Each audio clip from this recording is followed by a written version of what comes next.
কিছু মানুষ ভুল বোঝে, কিছু মানুষকে ভুল বোঝানো হয়, আর কিছু মানুষ ভুল করে।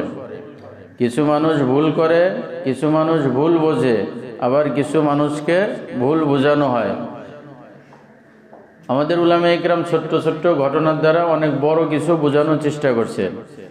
উদাহরণ, মিসাল, এক্সাম্পল এর অর্থ হলো কঠিন জিনিসকে সহজে বোঝানোর জন্য মানুষ উদাহরণ পেশ করে, মিসাল দেয়। উদাহরণের মাধ্যমে কঠিন জিনিস সহজে বোঝানো যায়। জুমার সময় বলতেছিলাম যে কখনো কখনো কোনো মানুষ ভুল করে।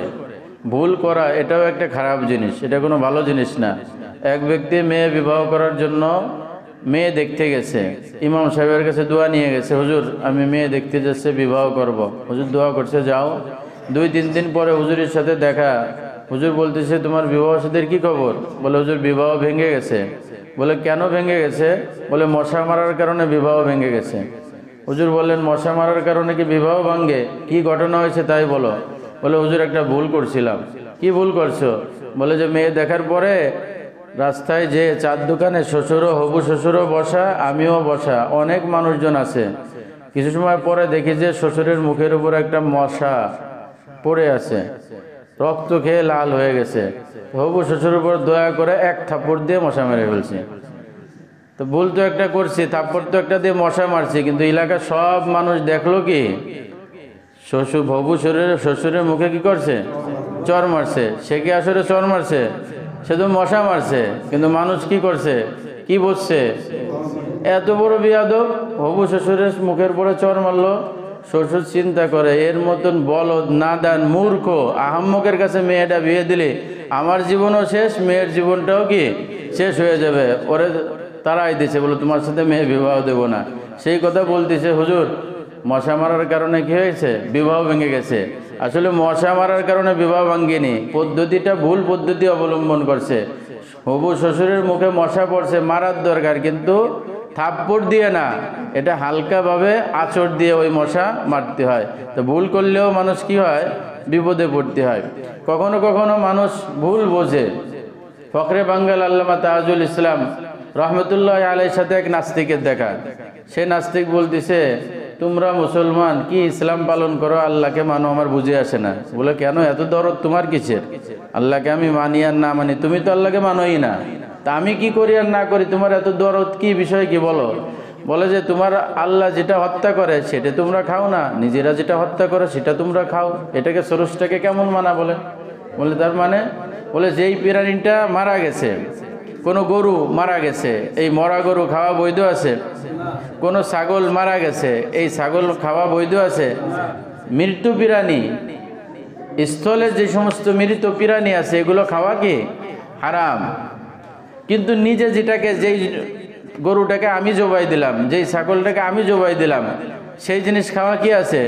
বৈধ আছে। তা নাস্তিক বলে, তোমার আল্লাহ যেটাকে মারে সেটা তোমরা খাও না, নিজেরা যেটাকে মারো সেটা তোমরা খাও, এটা কিভাবে আমল করা? বলে আল্লামা ফখরে বাঙ্গাল আল্লামা তাজুল ইসলাম রহমতুল্লাহ দেখলেন এ তো ভুল বুঝছে। ওকে সঠিক কোরআন হাদিস দিয়ে বুঝাইলে বুঝবে না। কেন? যে নাস্তিক সে আল্লাহকেও মানে না, রসুলও মানে না, কোরআনও মানে না, হাদিসও, ও একমাত্র মানে যুক্তি। মানে কি? যুক্তি। ফখরে বাঙ্গাল আল্লামা তাজুল ইসলাম সাহেব বললেন, তাই যদি হয়ে থাকে, যুক্তির আলোকে আল্লাহ তাআলা প্রত্যেকটা মানুষের শরীরে একটা টিউবওয়েল দিয়ে দিয়েছে। এটা হলো আল্লাহর প্রদত্ত টিউবওয়েল। মানুষ যে প্রসাব করে, মানুষের ভিতর থেকে পানি বের হয়, এটা আল্লাহ তাআলা প্রদত্ত কি টিউবওয়েল। আর দুনিয়াতে পানি খাওয়ারও একটা সিস্টেম আছে, টিউবওয়েল আছে, যেটা মানুষ টাকা খরচ করার পরে কল পোতে, সেই কলের থেকে কি হয়? পানি বের হয়। নাস্তিককে বলে, তোমার যদি এতই দরদ হয় তাহলে আল্লাহ দেওয়া প্রদত্ত টিউবওয়েলের পানি তুমি খাও, তা না খেয়ে মানুষের বানানো টিউবওয়েলের পানি তুমি কেন খাও? ওই নাস্তিকও কি আরেকজনের প্রসাব খায়? খায় না। ওর যে দাবি ছিল আল্লাহ যাকে মারে সেটা খাও না, তোমরা যেটাকে মারো সেটা তোমরা কি করো? খাও।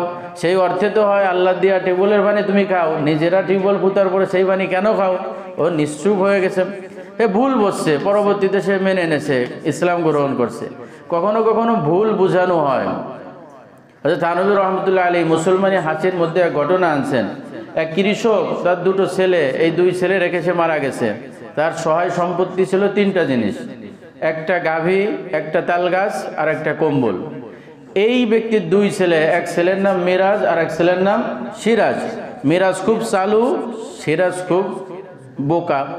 মিরাজ চিন্তা করলো যে আমি ভালো ভালো জিনিস নিই আর ওকে নর্মাল জিনিস দিই, এর জন্য ওকে একটু বুঝাইতে হবে। বুঝাবো কি? ভুল বুঝাবো। কি করলো? মিরাজ সিরাজকে বলে, গাভীর সামনের পাশ তোমার, পিছনের পাশ আমার। অর্থাৎ সিরাজ সারা জীবন গাভীরে খাওয়াবে আর মিরাজ সারা জীবন গাভীর থেকে দুধ দহন করে খাবে। ভুল বুঝাচ্ছে, বলে তাল গাছের নিচে তোমার, উপরে আমার। সিরাজ সারা জীবন তাল গাছে পরিচর্যা করে আর মিরাজ সারা জীবন তাল গাছের তাল খায় আর রস খায়। আর কম্বল বলছে, দিনে কম্বল তোমার, রাতে কম্বল আমার। এই যে মিরাজ সিরাজকে এই তিন পদ্ধতি বুঝাইছে, এটা সঠিক বুঝাইছে না ভুল বুঝাইছে? ভুল বুঝাইছে। এখন সিরাজ সারা জীবনই খালি কষ্ট করে, মিরাজ শুধু আনন্দ করে। নাসির কাজে একদিন চলতেছে, সিরাজের মন খারাপ, জিজ্ঞাসা করলো কি খবর? বলে হুজুর এই খবর। ওকে ঠিক আছে, তোমাকে পদ্ধতি শিখাই দিচ্ছে।